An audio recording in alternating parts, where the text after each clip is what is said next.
What's up, guys? Who are watching Fight Feed, and here are my picks for the upcoming card, the UFC Noche 2025 card, which if you haven't checked out or seen, it's pretty bad for a UFC, main card type deal, especially for like an in-person event. But I will say this, nothing but respect for all these fighters. And also, even though this fight card doesn't have the biggest of names attached to it, obviously the main event is one of the best main events I've seen in a while, but it doesn't have like a bunch of star power throughout the card, but it could still execute on having a bunch of fun performances. So we'll have to see how it all breaks out. I do want to call out, I am in this video going to go through every single fight on the card, but what you're going to notice is for some of these fights, I don't have my handy template because I honestly, guys, have just been a little bit behind in terms of getting all the other content that I've been doing. And so what I decided to do is just where I'm at, I'm going to kind of go through everything for the details. And then once I get to the fights, which I think it's like starting on the main card is when I actually don't have my template pulled together. But you'll see, and I'll give you guys my picks nonetheless. Let's go ahead and dive into the first fight of the card, which is a rescheduled bout between Rodrigo Sezinando and Daniil Donchenko. Sezinando and Donchenko were both on the Cormier team for the Ultimate Fighter this past season. They've both made it here to the finals. So on the side of Sezinando, 27 years old, he's 5'9", 71-inch reach. Guys, the UFC listed their weights as like 189 and 186, but they fight for at the 170 weight class, at least for the final. Cezinato's 8-1.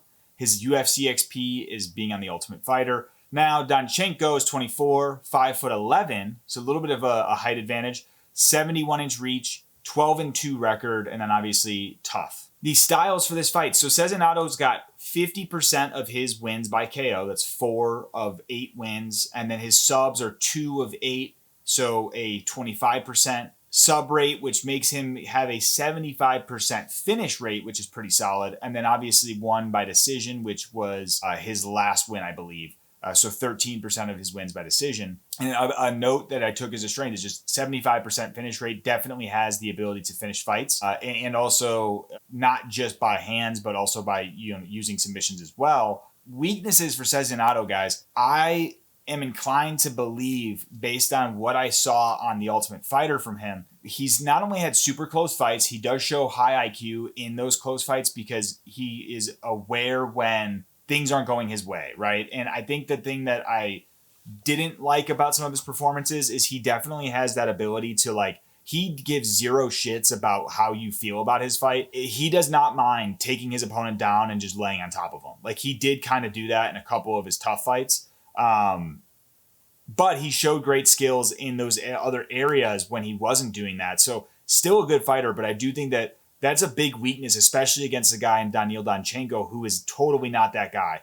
Donchenko, on the other hand, KOs, 8 of 12, so 67% of his wins are by KO. 2 of 12, so 2 of his wins by submission, and 2 of his wins by decision, both 17% rate. He's got a higher finish rate. He's a tough SOB is a big line that I put there. And guys, when I say SOB, for any of you who are not American, it does not actually, I guess, from my perspective as an American, when you say someone's a tough son of a bitch, we don't actually mean your dad's a bitch, okay? Like we actually mean it as a good thing. So when I say tough SOB, it means you are a tough dude. You're a tough cookie. So just want to call that out because I don't want to upset anyone who isn't aware of that, because I know sometimes in different countries and cultures, like it's completely taken the wrong way. A big example of that, Canelo Alvarez, if you guys never saw, when Caleb Plant called him motherfucker, and Canelo's like, "Don't you call my mother a fucker." It was so fucking funny. Anyways, I think that Daniil Donchenko, what makes him so good too, is he loves a war, guys. This guy, like in his one fight that he finished, he got bloodied up quick. And instead of wilting, he has that Dan Hooker side where it's like, oh, we're going to this dark place. Thank you. Thanks for bringing me there. And he loves it. So really fun to watch. Weaknesses for him is that both of his career losses have come by decision. We also have limited stats on his takedown defense and things of that nature. I do worry about that in this fight, guys, because I feel like the way that Sezinato's had success is like he'll put things together on the feet. And I think usually what ends up happening, at least in the matchups he's had in the Ultimate Fighter, is that he ends up kind of losing momentum on the feet, or his opponents just seem to have better striking. And then that's what he takes over from a grappling perspective. I do worry about that in this fight because Sezinando does have that ability to probably take Donchenko down and control him there. So it's kind of a weakness on the side of Donchenko is like, I just don't really know what his ground game is going to bring, especially against a guy in Sezinando who's got very good ground control. Jumping into the momentum, so Sezinato's got a 4-fight win streak. He last fought on November 15, 2024. Guys, this doesn't, for whatever reason, like Donchenko's record included his last tough fight, but then when I looked at Sezinando, it didn't. So Sezinato's definitely fought, like, in the Ultimate Fighter, he fought a couple times, after 11-15-24. But his last performance actually in an octagon or a cage for an actual event is that date, and he beat his last opponent was 5-1. The one before that 9-3. Opponent before that 7-6, and an opponent before that is 4-2. Donchenko, on the other hand, 4-fight win streak as well. He's last fight in the tough semis versus Matt Dixon, which he won by KO. And then before that, he had an opponent 11-1. Opponent before that 14-9, and then before that 2-2. Intangibles and X factors. So both these guys, neither one of them is the home fighter. There's tons of pressure though for both of them to be the finalist, right? The actual finalist of the Ultimate Fighter season 33, I think it is, or 32. I think it's 33. Red flags on the side of Sezinado. I just don't really like how he looked in some of those tough fights. I don't like how he looked when the going got tough. He just doesn't seem to do too well, like when he's not the hammer, at least from what I've seen. Now, he does win those fights, but they're so close. Like one of them was a split decision. So it's like, I think that style will only go so far before he ends up losing fights or the decision goes the other way, right? Now, Donchenko, he has an amazing game and it's super fun, but I do worry about that grappling ability. I don't know how he'll be able to handle that, especially when Sezinado is going to mix that in probably throughout the entire fight. Ultimately, guys, I'm going Daniil Donchenko. I do think that Donchenko's ability on the feet is going to just overwhelm Sezinado. Obviously, Sezinado got injured just a month ago. It's why they couldn't actually do this fight, I believe. And maybe I'm wrong on that, but I thought he got injured, and that's why they had to pull out from UFC 316 or from UFC 319. But Donchenko's a beast. I just feel like he's going to overwhelm him. And decision's more likely in this case, I think. But he could get a finish. He could get a KO. Confidence is 3 out of 5. The next fight, guys, I don't know if this is the next fight on the card. So you take it for what it's worth. This is just the way that it's going for me. I don't know. Alvin Correa, he is a debuting fighter. He's 27 years old, 5'8", 67-inch reach, 10-3 record, 0-0 in the UFC. Alessandro Costa, 29 years old, 5'4", 67-inch reach, 14-4 with a 2-2 record in the UFC. The styles for this fight, Correa's got 4 of his 10 wins by KO, so 40%, and then 4 of his 10 wins by submission, which is another 40%, coming to an 80% finish rate, 20% of his wins by decision, so 2 wins overall. Weaknesses for him is that he's only lost by decision in his career, I believe. And so, or no, he's lost twice by decision, I think. So when you consider that, he's got 67% of his losses by decision.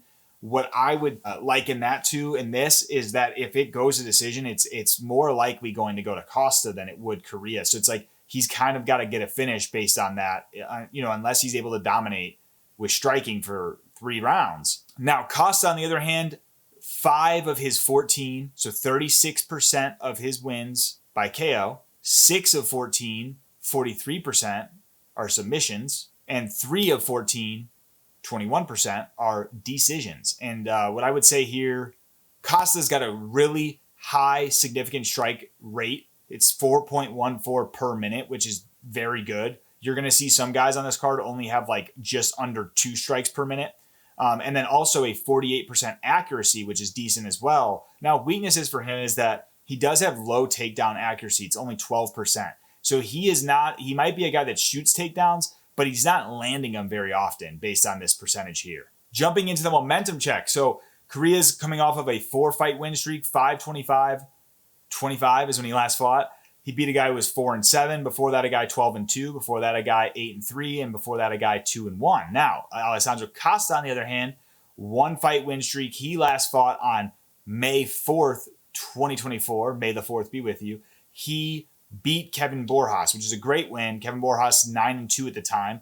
Before that, he lost to Steve Erceg by decision, 10-1. Steve Erceg at the time. And then before that, a win, Jimmy Flick, 16-6 at the time. And before that, a loss to Albazi, 15-1 at the time. So kind of hit or miss, hot and cold, 50-50 at this point in his last 4. Then we jump down to the intangibles and X factors. So obviously, Alden Correa is a newcomer to the UFC. He is actually fighting out of Texas. He trains with Joshua Van. So he's going to have a ton of pressure, not only being a hometown fighter, but also it being his debut. Red flags for me is he has limited XP with high-level guys in professional fights. Now, obviously, he's training with Josh Van and probably likely other very talented fighters. But when it comes to actual fights for his pro record, he just does not have that same XP.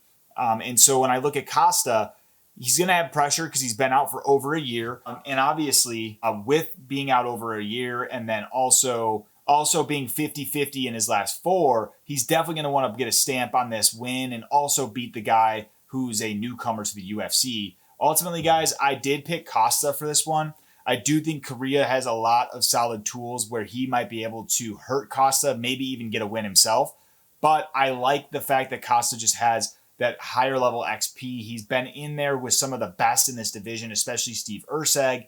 Albazi's also been at the top of the division for a very long time. So I just feel like this is a better matchup on the side of Costa, especially given that Correa's coming in on a bit of a short notice there. I think that Costa wins this one by decision, 4 out of 5 confidence. The next fight on the card, and I don't know where the Alice Pereira fight is, but it's somewhere in here. So we'll get to that. But I got Zach Reese versus Sedriques Boomgang Dumas, Mr. 1369, as we like to call him here. 31 years old for Zach Reese. 6'4", 77-inch reach, 185 pounds, a 9-2 record with a 3-2 record in the UFC. Sedriques, on the other hand, 30 years old, 6'2", 79-inch reach, 10-3 record with a 3-3 record in the UFC. Jumping to the styles for this fight. So Zach Reese has 5 of his 9 wins by KO, so 56%, 2 of 9 by submission, 22%, and 2 of 9 by decision, 22%, a 77.8% finish rate. And also, he's got some active striking. Like, I know he's more well known as a grappler, but he has 4.28 strikes landed per minute, which is definitely a high rate of strikes per minute. What I would say is on the weakness side of Zach Reese is that he has bad striking defense, guys. He's got 43% striking defense, which begs the question of like how good he is at evading or stopping attacks from his opponent, but also got KO'd badly in the UFC previously. He got dropped on his head by Cody Brundage. I know MMA Joey loves to call him Bumdage, so that one gets stuck in my head sometimes. And then also got KO'd by Bikoyev back in January. So he's definitely taken some damage, but he's coming back, and he got a win off of Todorović not too long ago. So on the side of Dumas, though, 4 of 10, 40% by KO, 2 of 10, 20% by submission, and 4 of 10 by decision, 40%. So a 60% finish rate overall, not very high. Good striking defense for Sedriques. He's got 56%, which is pretty decent when you consider the average to be around like 48. His takedown defense, though, 40%. So not very good at stopping those takedowns, and a very low striking volume. I believe he's under 2 strikes per minute that he throws in terms of output. Momentum check for these guys. So when I take a look at this, guys, Zach Reese coming off of a win back in May over Todorović, who was 12-5. Before that, I lost to Bikoyev, who was 18-3. Before that, a win over Medina, 11-3. And before that, a win over Marquez, 9-4. Now, Dumas coming off of a loss on 4-12, 2-25 to Mikhailo Leshashik. There was a really bad loss for him, I think, because it just didn't look like he wanted to be in there. And I believe Mikhailo Leshashik was 15-9 on that one, or 19-9. Before that, a win over to Lewin, who was 11-9. A loss to Ruzaboyev prior to that. That was a bit of an early stoppage, but I don't think that I don't think Dumas was winning that. Ruziboyev 33-8 at the time. And then a win over Azatar before that, 14-3. So that's a good win for him given the record. Jumping into the intangibles and X factors. So Zach Reese is absolutely the home fighter. I think he's from like Austin, Texas or near Austin, Texas. So he's going to have a lot of pressure out there in his hometown. He did get KO'd in Austin, I'm pretty sure. He got dropped on his head. That was when he got KO'd. That was bad. I would say Zach Reese, one red flag is he's just a little bit hit or miss. He is coming off of that win, though. So that's a good win, and I think that that'll help him with his confidence going into this fight. Now, Sedriques Dumas, not the home fighter. Tons of pressure, though. I think that his spot on the roster is on the line, obviously, given his legal battles being in the public eye. Also posted he has $13 to his name, which, I'm not going to shit on that because I think right now he's got more in his bank account than I do. So shout out to Sedriques.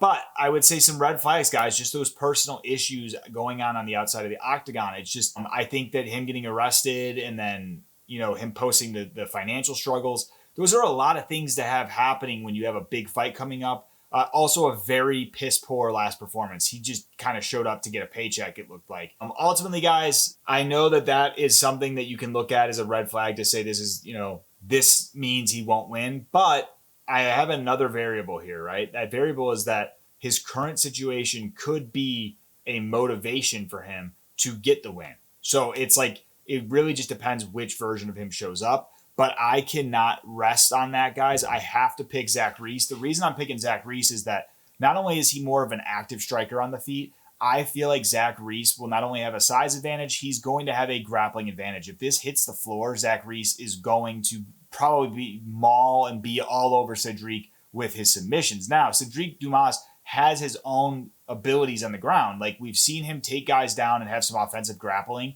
takedowns in several of his fights, except for the one against Mikhail Oleszejczyk, but definitely has his own, skills there from a grappling perspective. I just think that the submission threat from Zach Reese is going to be much more prominent than it will be on the side of Sedriques, and that's why I think Zach Reese gets a sub in this one, guys. 3 out of 5 confidence. Next fight on the card, we got Tatiana Suarez versus Amanda Lemos. Tatiana Suarez, 34 years old, 5'5", 66-inch reach, 11-1 record, 7-1 in the UFC. Lemos, 38 years old, 5'4", 65-inch reach, 15-4 record with a 9-4 record in the UFC. The styles for this fight. So Tatiana Suarez, guys, she has, I didn't know this, but she actually lands 3.22 significant strikes per minute. So she's definitely active on the feet. 18% of her wins by KO, 2 of 11. 6 of 11, so 55% by submission. And then 3 of 11, 27% by decision. Suarez has very elite wrestling, guys. She actually, if you didn't know this,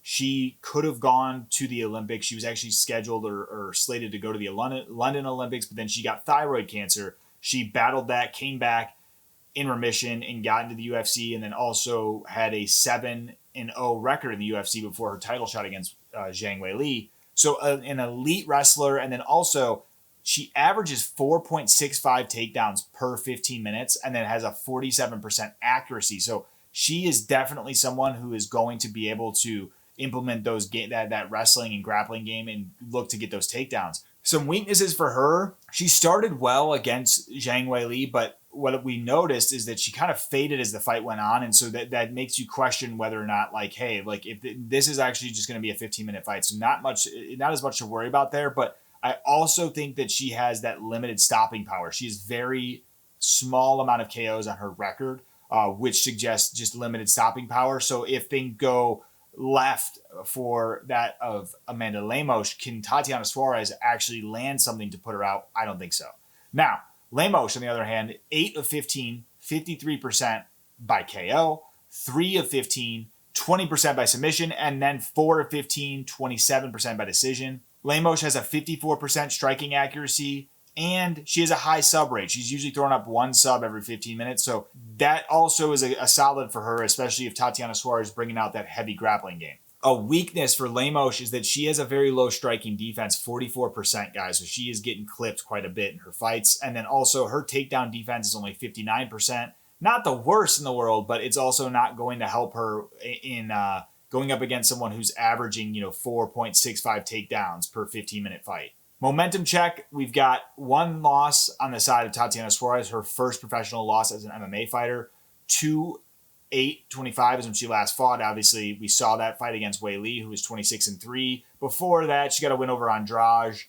24-11. And then before that, a win over De La Rosa, 8-2. And then before that, a win over Nina Nunez, 6-3. Lemos is coming off a one-fight win streak. Last fought on March 8, 2025. She beat Lucindo, who was 17-5. Before that, a loss to Jandiroba, who's now fighting for the title, and she was 20-3. Before that, a win over Mackenzie Dern, 13-4. And before that, a very bad loss to Wei Li, who was 23-3.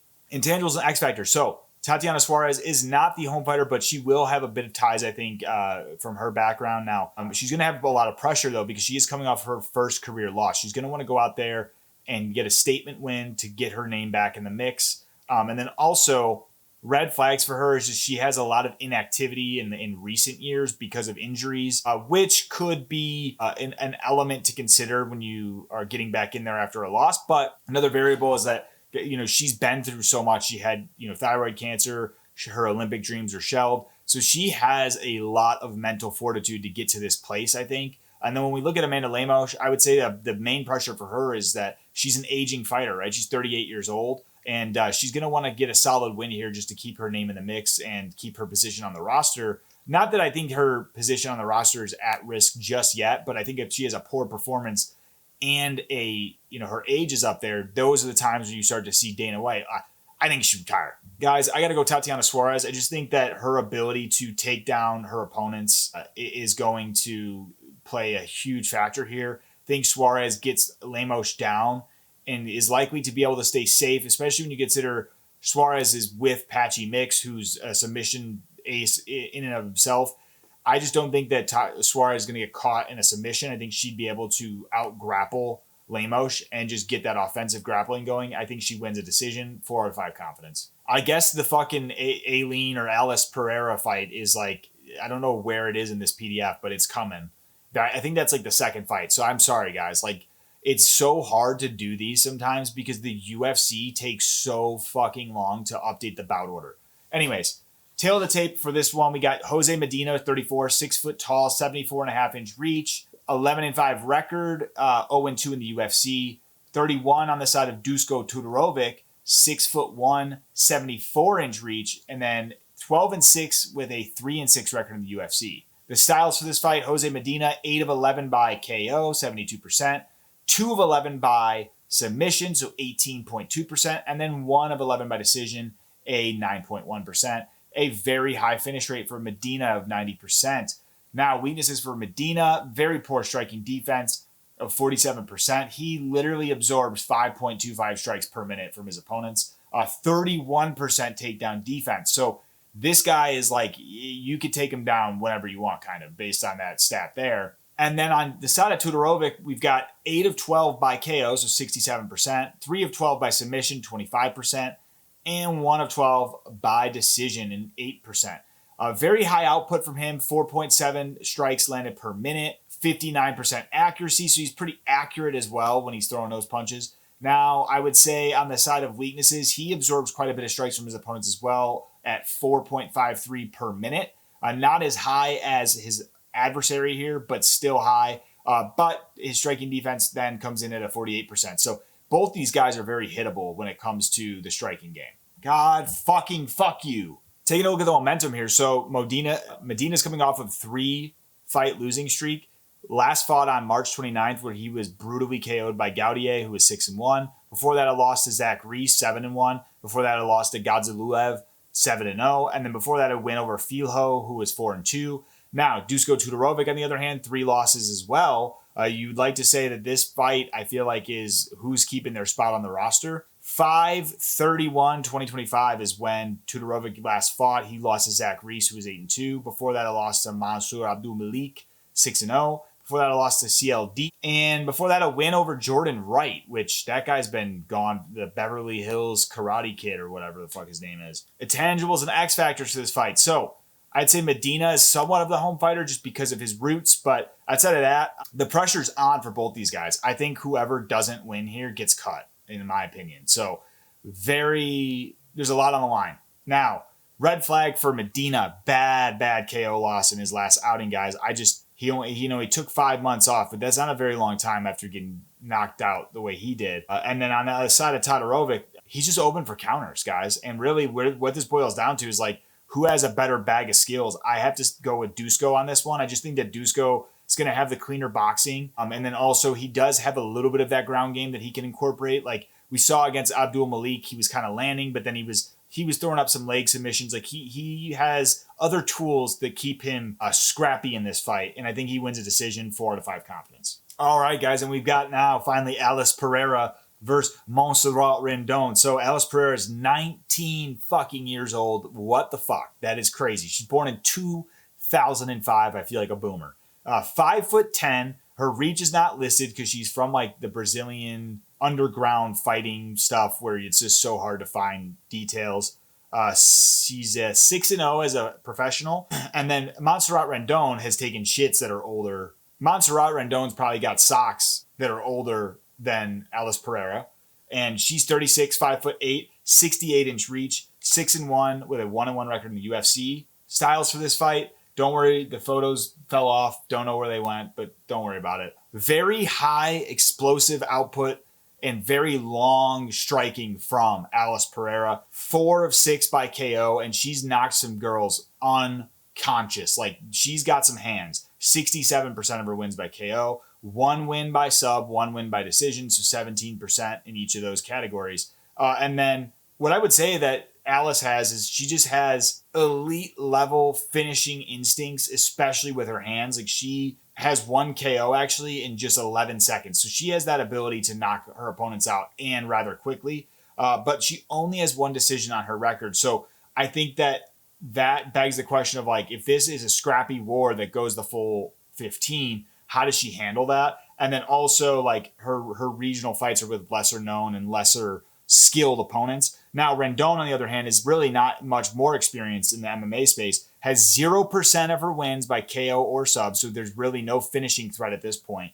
Only 100% of her wins by decision. She has elite grappling control, 55% takedown accuracy. She's always gone the distance, though, so she's going to have that gas tank that is not as questionable on the side of when you look at Alice Pereira, who's like only got 1 decision. Now, weaknesses is that Rendon has a 29% significant striking accuracy. So it's like, when you consider that, I don't think she poses any issues on the feet. And then 0 finishes from a sub or striking perspective. So really the only way I see Rendon winning is a decision, whereas Alice Pereira could also win a decision, but also has a mixed bag of getting a potential finish, whether it be a submission or a KO. Momentum check, Pereira's got 6-fight win streak, 12, 14, 24 is when she last fought. She beat Santos 4-0. Before that, her opponent 3-0. Before that, 0-0. Before that, 2-0. So not the best record in terms of like strength of schedule. Now, Rendon, on the other hand, last fought March 23rd, 2024,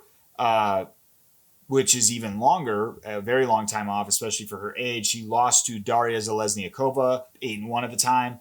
Before that, a loss to Vidal, who's 5-0. Before that, a loss to, don't know who that says, 4-0. And then before that, a loss to Zamora, 3-0. Or I'm sorry, those were all wins, guys, not losses. Intangibles and X factors. So Pereira, like I said, she's not the home fighter here. She's from Brazil, but she does have her first fight she's a debutante, as everyone likes to say. And so because of that, she's gonna have a lot of that like first fight jitters in the UFC. Red flag, just lack of XP with experienced opponents. But I don't think that's much of a red flag against Rendon, because Rendon doesn't have that much experience either, guys. Like, she has 7 total fights as a pro. So on the side of Rendon, though, a lot more pressure for her. She is the Mexican fighter for the Noche event, and she's been inactive and is 36 years old. These are all things I worry about on the side of Rendon. And guys, I got to say, normally I don't do this, but watching the game of Pereira, I just think Alice Pereira is going to smoke Rendon. I think she's going to hurt her, likely get a KO. Yeah, I just think that all the writing is on the wall there for Alice Pereira to go out there and starch her out. But Rendon is a Mexican warrior, so she could grit it out and win a decision. Like, there's still that opportunity for her to win a decision, especially if she's able to get takedowns. 4 out of 5 confidence, though, that Alice gets it done. The next fight on the card is Jesús Aguilar versus Luis Gurule. Aguilar is 29, 5'4", 62.5-inch reach, 11-3 record with a 3-2 record in the UFC. Gurule, 31, 5'5", 64-inch reach, 10-1, 0-1 in the UFC. Styles for this fight: Jesús Aguilar has one of his 11 wins is by KO, so 9%. 7 of 11 by sub, 64%. 4 of those are guillotines. And then 3 of 11 by decision, 27%. Has a very good guillotine choke. That's the thing I called out. He's got 4 wins by that. And then abysmal takedown defense, though, is a weakness I called out for him. I think his takedown defense is like 41% or something. It's very bad. He also only lands about 1.73 strikes per minute. All right, guys. So on the side of Gurule, he's got 5 of 10 by KO, 50%, 1 of 10 by submission, so 10%, and then 4 of 10 by decision, so 40% there. Solid grappling, very high wrestling pedigree. Guys, everyone and their brother picked him to beat Ode Osbourne because of how good of a wrestler he was. I actually didn't pick him. I picked Ode, and I got it right. But very active striker based on that fight. So don't take this stat. Don't take this stat home with you, if you will, because it says 5.34 strikes landed per minute, but he only has one fight in the UFC, so you can't really put too much strength in that stat there. But I would say he had very weak success when we look at his fight against Ode Osbourne. He had very weak success in the takedowns, and then also obviously got KO'd in his first career loss. Also begs the question of, like, you know, could he get caught with a punch? Now, Jesús Aguilar doesn't have a stat that says, oh, you know, he gets all these KOs, but we have seen him flatline KO someone pretty badly. Momentum check. Aguilar is coming off of 1 loss. Last fought right after Valentine's Day on February 15, 25. Lost to Estevam, 12-0. Estevam's got a very heavy grappling style. He got a win over Nicole before that, 8-0. Before that, he got a win over Mendonça, who's 10-2. And before that, a win over Shannon Ross, who is 13-7. Gurule is coming off of 1 loss as well. Last fought April 5th, 2025.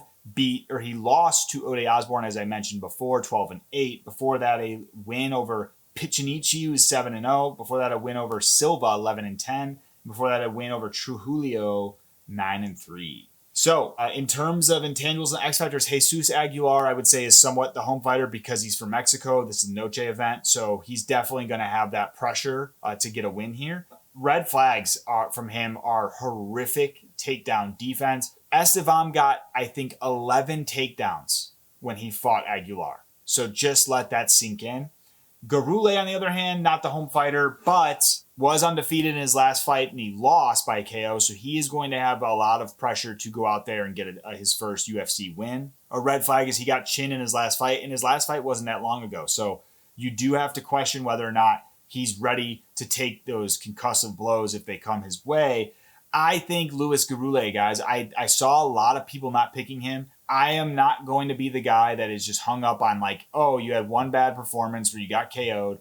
I think when you consider this particular matchup, Jesús Aguilar has piss poor takedown defense. And then also, like I said, Estevam got 11 takedowns on him in their last outing. So I think Gurule, being that he has those grappling chops, is likely to be able to take Aguilar to the ground and hold him there. And so that is where I think this fight ends up going. I think that Gurule wins a decision by just grinding out the wrestling, 3 out of 5 confidence. All right, guys, as I mentioned, we're going to have to jump into just going the old school route here on Tapology. So thank you for your patience. Let's just keep it going here. So the next fight, we got Claudio Puelles versus Joaquim Silva. And this fight, you've got Claudio Puelles. He's 29 years old. He's 5'10" with a 72-inch reach. Joaquim Silva, on the other hand, 36 years old, 5'8", 69-inch reach. Guys, when we take a look at Claudio Puelles, he's got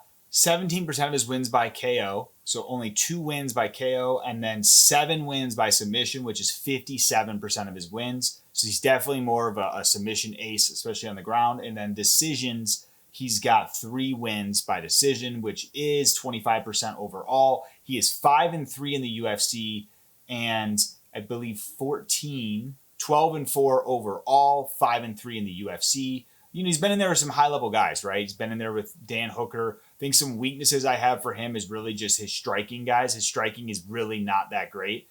Definitely gets caught on the feet quite a bit, gets hurt. He obviously also has 2 losses in his career, so 50% of his losses by KO. Definitely not much to worry about on the side of submissions, given that he's never lost that way.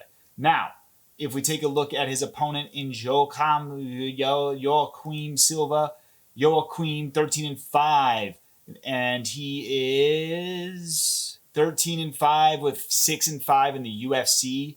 And then let's take a look at his stats. So from a winning perspective, he's got 7 wins by KO, which is 54%, 7 of 13. And then submissions, he's got 3 wins by sub, 23%. And then finally, we've got decision, 3 wins as well there. So 23% in both the submission and decision categories. Guys, overall in this fight, I know neither one of them is the home fighter here. You do have a bit of those roots, I guess. Not really, he's from Peru, Pelez, and then you've got Silva from, Brazil. Yeah, I mean, guys, ultimately, I'm going to pick Claudio in this fight. And the reason why is I just think that Claudio, although on the feet, not very good, has a very capable ground game. And if he gets Silva to the ground, it is likely to end by submission because Pelez is super high level from a grappling perspective. So I'm going to go Pelez in this fight. The next fight we're going to go through is Santiago Luna versus Quang Bang Lee. And so taking a look at Santiago Luna, he is a debutant this Saturday. He is 5'9", 21 years old. Wow, barely too. He just turned 21. Happy belated birthday. 5'9", don't have his reach yet. And yeah, so very interesting turn of events here. We got a new guy in the UFC. And then on the side of Quang Lee, 33 years old, 5'6" with a 70-inch reach. So based on what they list here in Tapology, which I don't know if you can actually trust because we've seen some differences there in the past, it looks as though Luna's going to have a significant size advantage based on what they show in this category. And wow, taking a look at, wow, guys, that's shocking. I did not think that Lee would be less picked. Is Luna that good? All right, guys, so let's break down Santiago Luna. So, like I said, he fought on Tough. Why don't I fucking remember him? Oh, Tough Enough. Okay, not on The Ultimate. Okay. All right, that confused me for a second there. Okay, so taking a look at Santiago. Santiago's got 33% of his wins by KO. It's 2 wins overall. And then 4 wins by submission, so 67% of wins overall. And then taking a look at his fights, right? So he's got a win over a guy in Desmond Manabat, 4-6. A guy at 6-1. A guy's 3-1. But, these guys are all pretty limited in experience. But he has a 100% finish rate, so that is something that we have to consider in this fight. Can't believe a dude that was born in 2004 is fighting on this card. And now taking a look at Quang Bang Lee, fighting out of Minnesota. We've got 22% of his wins by KO, so 2%, 22%. 4 wins by submission, 44%. And then 3 wins by decision, 33%. Oh, and look at that, a 7-0 record when he fought in the LFA. Now, taking a look at some of his losses here. Oh, shit, that's right. Gaston Bolaños, man. I remember I picked Bolaños, and Quang Lee went out there and proved me the fuck wrong on that one. Yeah, so he has a loss to Long Zhao. Before that, a loss to Chris Gutierrez, but a win over Gaston Bolaños, which is a very good win for Quang Lee. Yeah, and neither one of these guys is the home fighter. I am, gotta say, guys, without knowing too much on Santiago's game, I'm going to go Quang Lee, guys. I just think Quang Lee, I didn't pick him last fight. I snubbed him, and he proved me wrong. So I don't know much about Santiago Luna, so this is one where I might be given a throwaway, and I might get that one wrong. All right, guys. The next fight on the card, we got Alexander the Great Ape Hernandez versus Diego Ferreira. Fuck, this is a tough fight, guys. I love Alexander Hernandez. I love his game. He's super fun to watch in the octagon. Always has a good fight. My problem with this fight, guys, is it's like you just don't know which version you're going to get, right? So jumping into this, though, Alexander Hernandez, 32 years old, still young, even though he's been in the UFC for a while, 5'9" with a 72-inch reach. He's definitely got a nice ape index there. And then on the side of Diego Ferreira, 40 years old, and he's actually almost 41. He's closer to 41 than he is 40. 5'9" as well with a 74-inch reach. So he's got an even longer ape index. Look at this dude. 6'2" reach when he's 5'9". That's crazy. Fights out of Fortis MMA. I like both their camps too. So that is good to see. Now, in this fight though, guys, we've got two hometown heroes. We got one from actual San Antonio, Texas. He's the true hometown hero in Alexander Hernandez. But you also have Diego Ferreira, who's fighting out of McAllen, Texas, which is where Fortis is. So yes, this is going to be a Texas swing and bang. I'm shocked to see the amount of folks picking Hernandez because I feel like, fuck guys, this fight is a very hard fight for me to pick because when you go back and you look at Diego Ferreira's ability against Michael Johnson, right? Michael Johnson was piecing him up for most of that fight, and where he was winning it was with the speed. But then Diego Ferreira caught him, and that is where it's like very dangerous for opponents of Ferreira. Ferreira's got stone hands when he lands. So something that I worry quite a bit about for Alexander Hernandez is that Hernandez is absolutely going to have a speed advantage off the rip, I believe. He's going to go out there. He's going to be pressuring and peppering Diego Ferreira pretty early on, right? Now, the second things start to slow down a bit is where I start to worry about Hernandez and his ability to stay away from the dangerous attacks that Diego Ferreira is going to have, right? I want to say Hernandez will win, right? I want to pick Hernandez, but I worry about that, guys. I really do. But you know what? Fuck it. I'm going with Hernandez. He's the hometown hero from San Antonio. I don't know how successful he's been in other outings in Texas. I think that he can go out there and get a win. He's got a lot of momentum here. I do believe he did lose to Renato Moicano in his hometown. But regardless, I do think that Alexander Hernandez, being from San Antonio, he's also on a decent win streak. I think this is all going to play into his favor. I see him getting the win. Man, guys, I'm noticing this goes a lot faster when I don't do my template. But I will say I feel like my success in pick rate is all dependent on that template that I have because I have to do a ton of research and it's work for me, right? So I do think that plays into my somewhat successful picks, right? This could all go down the drain now. Okay. Taking a look at this fight between Kelvin Gastelum and Dustin Stoltzfus. So you've got really Kelvin Gastelum 19-10 record, whereas Stoltzfus 16-7, but 19-10 against the best guys in the world, right? Kelvin's fought everybody that you can think of. 33 years old, so still really young to have that many professional fights. 5'9" with a 71.5-inch reach. On the side of Dustin, he is 33 years old as well, just a month, it looks like, younger than that of Kelvin Gastelum. Now I kind of want to know when their fucking birthdays are. Now, Dustin is 6 feet tall, 75-inch reach. So he's going to have a significant reach advantage here. Pretty big underdog. No one's picking Stoltzfus, which I find interesting. I don't think that Stoltzfus is that bad, guys. Like, if you watched his recent fights or previous fights, he does have some power in his hands. Like before he got slumped by Bruno Ferreira, he actually hurt Bruno Ferreira pretty badly. He did land some stinging shots on Ruzaboyev too. Man, this is a tough one, guys. It's really a tough one for me. I don't know. I really don't know. I want to say Gastelum. I think Gastelum's been in there with the higher level guys, has probably the better, all around skills. Fuck. Wow. Well, guys, I've got their stats, the matchup stats here, and Jesus, this is not looking good. I mean, when you look at their grappling abilities, both of them have pretty bad takedown defense. But you got Stoltzfus, who's more active in the submission game, and it looks like, October 24th, both born in 91. Striking accuracy is fucking abysmal. Dude, these guys, it is shocking. Look at this. Look at this. Loss, loss, win, win. Loss, loss, win, win. Like, they both have the same, on, off, on, off. Fuck. Guys, I feel like this is going to be a fight where I'm going to pick Gastelum and Stoltzfus is going to win. And then if I pick Stoltzfus, it's going to be Gastelum. I have to say, dude, I would have picked Gastelum without hesitation maybe a year or two ago. And now I'm like, fuck it, I'm going Stoltzfus, guys. Fuck it. I might pay the price for that one, but I don't give a shit. I'm going with Stoltzfus. I had a bad feeling when I saw this matchup, and I think it's just because Kelvin Gastelum just fought. He took some heavy damage from Joe Pyfer, Stoltzfus is not just some bitch when it comes to the striking. Like, this guy's got a KO over Marc-Andre Barrio. He's got hands. Like, he hurt Bruno Ferreira.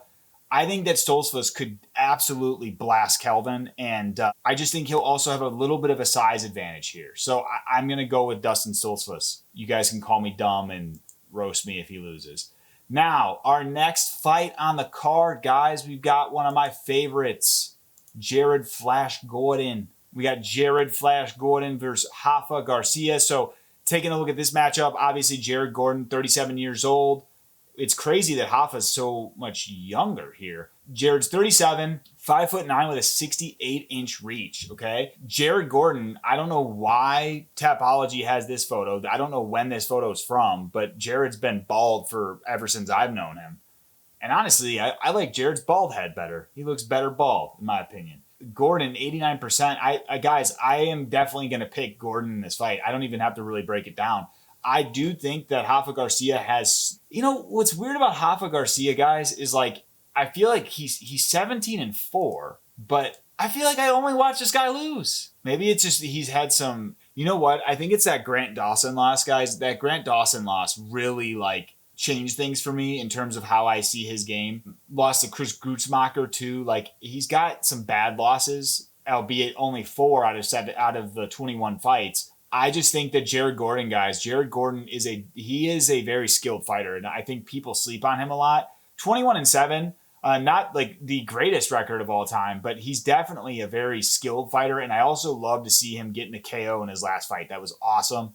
I think Jared Gordon's coming into his own, and like, even though he's 37, aging fighter, he's different, guys. He's different, and I think he's just getting better with time. So I'm going to go Jared Gordon on this one. Next fight, we got the co-main event of the evening. It is between a seasoned vet in Rob Font and a newcomer. What a fucking spot for David Martinez. David Martinez coming in on short notice, getting the co-main event. All right, so taking a look at this fight, guys, we got Rob Font, obviously very well seasoned. Out in the street, they call it mad. He always walks out to Jamrock. And he's 22-8 from Boston, the New England Cartel. 38 years old, 5'8" with a 71.5-inch reach. Rob Font's got a beautiful jab. Loves to keep things going on the feet, but he's got a keeps things going on the feet. But in his last couple fights, he's actually shown a bit of a upgrade in terms of his ability and skill to stop takedowns and things of that nature. We did see him kind of get smoked by Corey Sandhagen. David Martinez, I'm going to be 1,000% honest with you guys. I don't know too much about David Martinez, so we're going to need to take a look at my brother's page here. He's 8-0, 12-1 as a pro, 8-fight win streak. He is a Mexican fighter. He's from Mexico. Just had a birthday too. Happy birthday. Happy birthday. 83% of his wins by KO. Oh, he has one fight in the UFC. Why am I not remembering this? Yeah, guys, I wish I remembered David Martinez's KO win. I'm sure if I watch it, I will, but I just don't think that I can, even safely with that win, I don't know if I can safely pick him to beat Rob Font. I think Rob Font is just levels above in terms of the competition he's not only beaten, but also competed with. I just don't think David Martinez has been in there with a guy on the level of Rob Font just yet. And it's feeling much like a Rob Font, teach you type moment. No shade against Martinez. Martinez got a great record, clearly has power in his hands, but I think that Rob Font just has that experience edge, and I think he's going to get the win here, guys. So I'm going to pick Rob Font.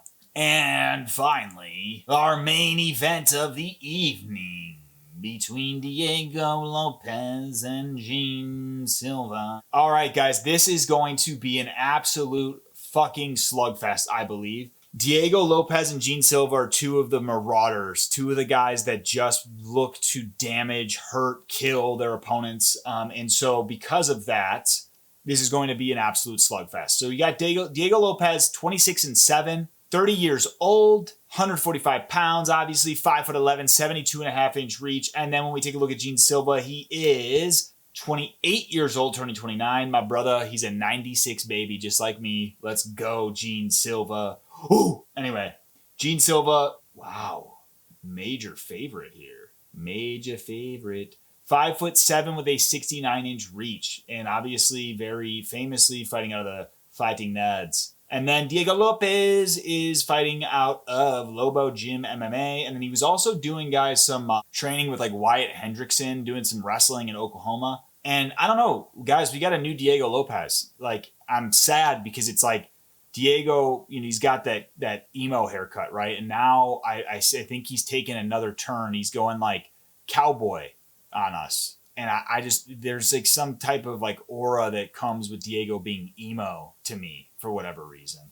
And so that worries me in this fight going up against Gene Silva. But what I'm going to say, guys, I did a lot of breaking down on their games, and you guys will see or have seen maybe already those videos. But I have my reservations here. And the thing that makes this fight so hard is that they're both similar styles. Like, both are pretty much going for finishes when they can. I think what is difficult, though, is it's like we never know who's going to be in that octagon on the night of. But I would say that the things that Diego has to do to stop Gene is, one, he cannot play the fucking, you know, high five game with Gene Silva. He cannot fucking get sucked into the whole manipulation effort of Gene Silva when Gene's like, oh, yeah, good shot, give me a high five, and then I'm going to try to murder you. Like, he needs to not get into any of that. He's got to do less of the throat touching, okay? Like, when he was fighting Volk, he did it so much to a point where I felt like it was actually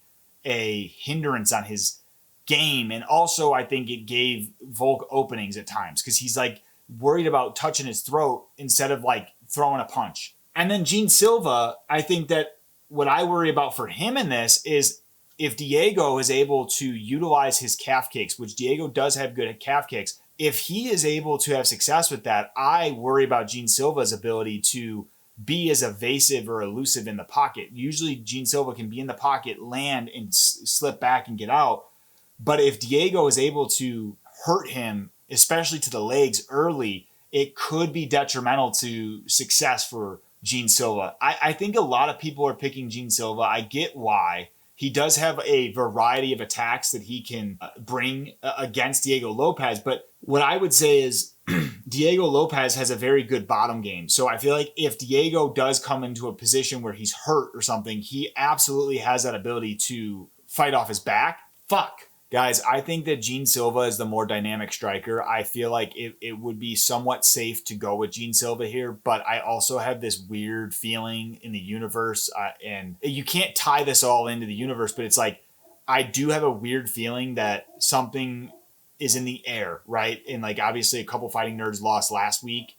Not to say that that's just like a guarantee here, but I think that Diego having the size advantage from a height and reach perspective, in addition to Diego having a lot of those like awkward striking attacks where he's not just throwing 1-2s, he's throwing a lot of uppercuts and he's doing a lot of the clinching. I do think that if he's able to bring that game plan against Gene Silva, that Diego Lopes will get the win. Now, I love both these guys, and either one of them losing by KO will be very sad. So I hope that this is just an all-out war and we get a close decision maybe. But I'm going to pick Diego Lopes, guys. So those are my picks. Thank you guys for watching this start to finish. If you did, make sure to give this video a like if you enjoyed. Comment below who you're picking. What do you think of my picks? Please subscribe to Fight Feed if you haven't already so you can stay on top of all the new content. Thank you guys so much. I will see you in the next one.